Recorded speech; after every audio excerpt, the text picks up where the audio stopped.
የዛሬ ኢዳችን በዚህ አይነት መልኩ ነው የሚከበረው። እንዴት እንደሚያምር መናፈሻ አለው። እንዴት እንደሚያምር ያአላህ በጣም ነው የሚያምረው። የምር ወላሂ ወደድኩት። ፓርኪንግ የሆነ ቦታ ነው። ልክ ምድራዊ ገነት የሆነ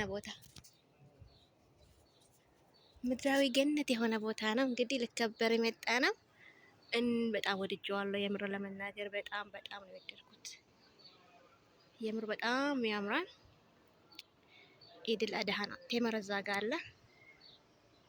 የተምር ዛፍ አለ ከፈለጋችሁ። ዋው! ውስጡን ደግሞ ላሳያችሁ ነው።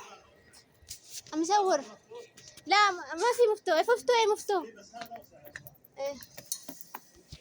ውስጡን ደግሞ ላሳያችሁ። እንደዚህ ያማረ የተዋበ እንዴት እንደሚያምር ዋው! ማሻአላ ተባረከላ፣ ማሻአላ ተባረከላ።